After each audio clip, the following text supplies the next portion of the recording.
Right break ని చూస్తున్నాం. తాడేపల్లిలో జగన్ ఇంటి ముందు బోరుగడ్డ అనిల్ నిరసనకు దిగారు. జగన్ ను కలిసేందుకు అవకాశం ఇవ్వాలని ఆందోళన చేపట్టారు. సజ్జల రామకృష్ణారెడ్డి క్షమాపణ చెప్పాలని బోరుగడ్డ అనిల్ డిమాండ్ చేస్తున్నారు. సజ్జల రామకృష్ణారెడ్డి తనపై విష ప్రచారం చేస్తున్నారని, వెంటనే క్షమాపణ చెప్పాలని డిమాండ్ చేశారు. కారుమూరి వెంకటరెడ్డిని పార్టీ నుంచి బర్తరఫ్ చేయాలని, 10 ఏళ్ల పాటు వైసీపీ కోసం కష్టపడ్డానంటూ ఆవేదన వ్యక్తం చేశారు.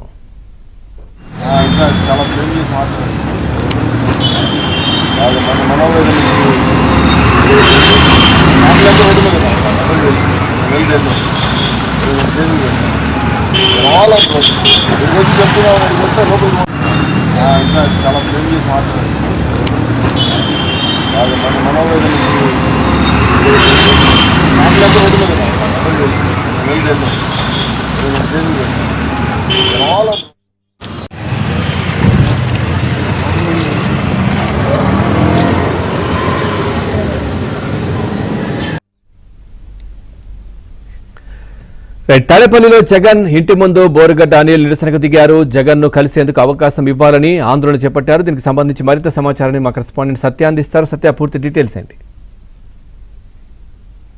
కేంద్ర కార్యాలయం ముందు బోరుగడ్డ అనిల్ నిరసన తెలియజేశారు.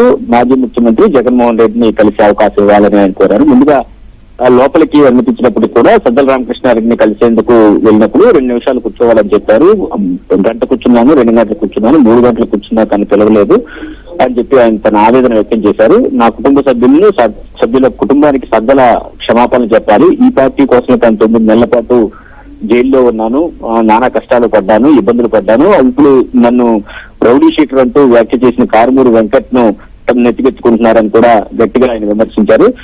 వెంటనే కారుమూరి వెంకట్ ను బర్తరఫ్ చేయాలి పార్టీ నుంచి అని డిమాండ్ చేశారు. అదే శ్రీహరి అనే వాసును తన వెనక కుట్ర చేస్తున్నాడని బోరుగడ్డ అనిల్ వ్యాఖ్యానించిందని. మొత్తం 10 సంవత్సరాల పాటు పార్టీ కోసం కష్టపడ్డాను, 9 నెలలు జైల్లో ఉన్నాను, 22 కేసులు గుర్తించుకుని పార్టీ కోసం ప్రాణ త్యాగానికైనా సిద్ధపడ్డాను, జైల్లో ఉండగా నానా కష్టాలు పడ్డాను. అయినప్పటికీ కూడా పార్టీ తగిన గౌరవం తనకు ఇవ్వడం లేదు, తన కుటుంబ సభ్యులు తనను గౌరవించడం లేదు, చాలా తీవ్రమైన ఆవేదనలో ఉన్నాను నేనని చెప్పి ఆయన చెప్పడం జరిగింది.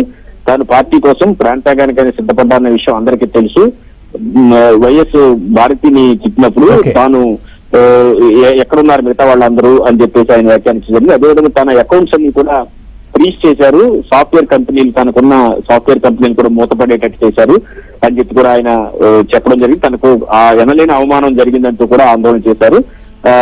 జగన్మోహన్ రెడ్డి పిఏ కేఎన్ఆర్ కు ఫోన్ చేసినప్పటికి కూడా ఎలాంటి స్పందన కూడా ఆయన నుంచి రాలేదు. పార్టీ వాళ్ళే తనను రౌడీ షీటర్ అంటున్నా కానీ పట్టించుకోవడం లేదని ఆవేదన వ్యక్తం చేస్తూ ఆఫీస్ ముందే కూర్చుని, రోడ్డు పైన, ఫుట్పాత్ పైన కూర్చుని తన నిరసన అయితే తెలియజేయడం జరిగింది. Right, thank you.